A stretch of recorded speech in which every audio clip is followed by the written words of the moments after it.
Bonjour pour cette 43e vidéo sur la démocratie implicative. Elle est consacrée à la sécurité. En France, nous donnons la priorité à la loi pour régler les problèmes de sécurité. Les textes sécuritaires se sont mis à pleuvoir à chaque gouvernement. Et maintenant, nous en sommes à pratiquement un par an. Les résultats restent pourtant mitigés. La démocratie implicative a une vision plus large et s'accorde le temps. Remonter la pente sera long et douloureux. Le besoin de sécurité est apparu avec l'urbanisation et les premières cités. C'est l'une des missions régaliennes des États. La paix sociale est l'objectif numéro 1 de toute forme de pouvoir tout au long des âges. La révolte des peuples a toujours été perçue par les dirigeants comme le danger absolu. Pour conjuguer ce risque, les sociétés se sont dotées de forces de sécurité. Initialement, cette mission était remplie par l'armée, mais avec les sociétés modernes sont apparues la police. Sa mission est simple, assurer l'ordre public et réprimer les infractions. Pour encadrer la vie de la cité, les pouvoirs édicter des lois que la police est chargée de faire appliquer et respecter. En cas d'infraction, c'est la justice avec le juge qui donne la peine.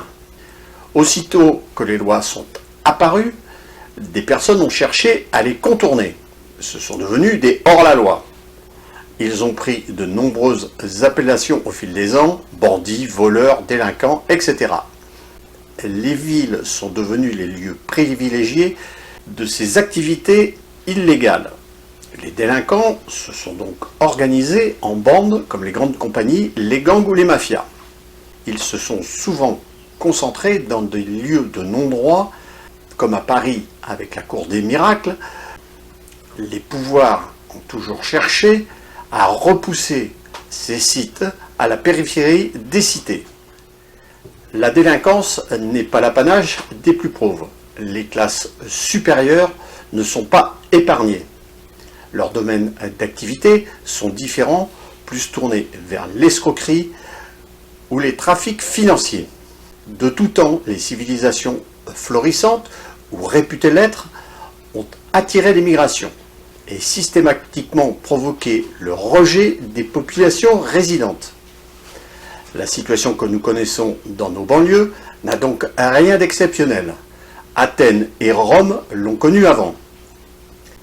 Dans la France d'aujourd'hui, je rappelle que l'immigration a été organisée par l'État jusqu'en 1974. Pour loger ces populations, venues travailler dans les usines ou les mines, des villes dortoirs ont surgi de terre. Quand le chômage est monté et que la République s'est retirée, les trafics et les islamistes ont pris la place.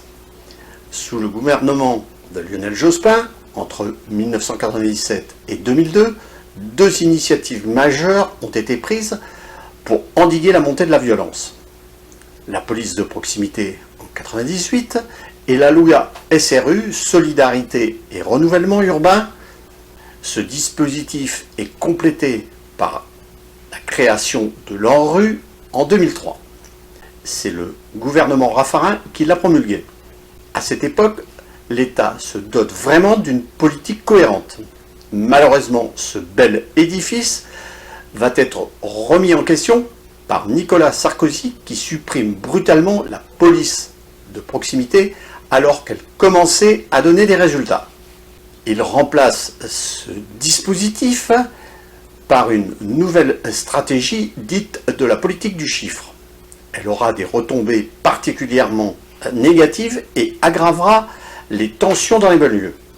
Les conséquences ne vont pas se faire attendre avec la révolte des banlieues en 2005. L'ANRU voit son action entravée par les restrictions budgétaires.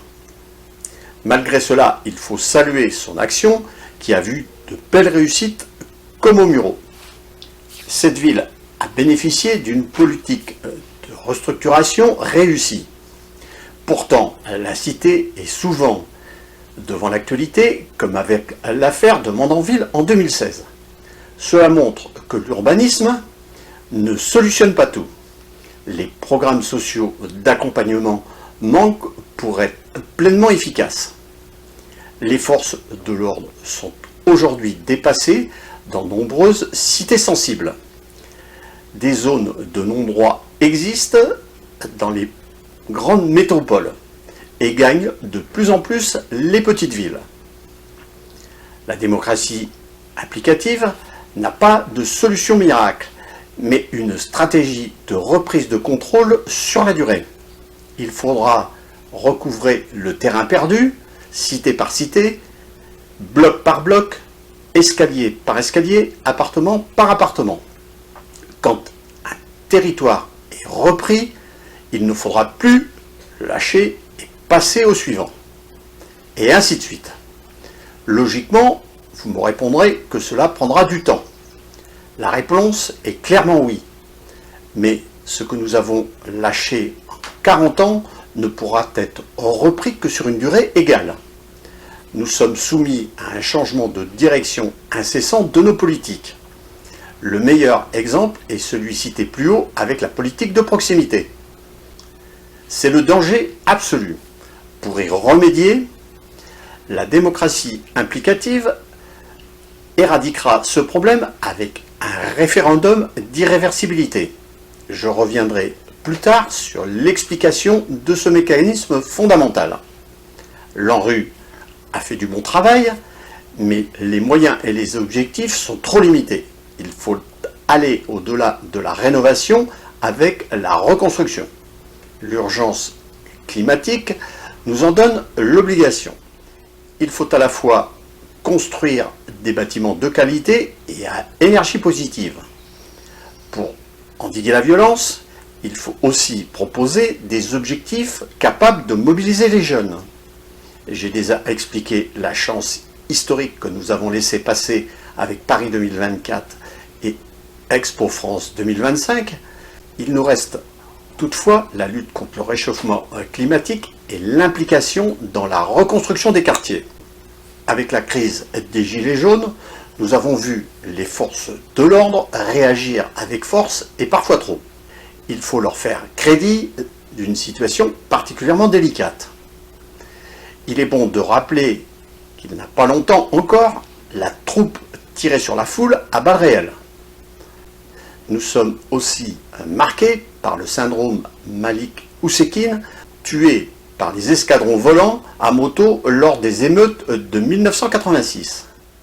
Nous sommes un pays de jacquerie et cela fait partie de notre ADN. La sécurité numérique est un nouvel espace de délinquance. La France s'est dotée de moyens, mais il reste insuffisant devant l'explosion des délits. Les escroqueries sont souvent menées de l'étranger, que ce soit l'Afrique ou la Russie.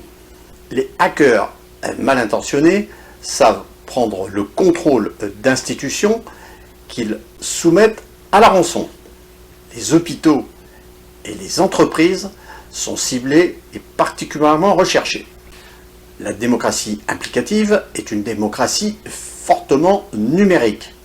Elle sera particulièrement vigilante dans ce domaine. Vous pouvez acheter mon livre En marche vers la démocratie implicative, de préférence chez votre libraire ou sur Internet. Sur mon site Internet, vous retrouverez une nombreuse documentation sur la démocratie implicative. Sur ma chaîne YouTube, vous retrouverez l'ensemble de mes vidéos. N'oubliez pas de partager celle-ci sur les réseaux sociaux. Je vous remercie et à bientôt.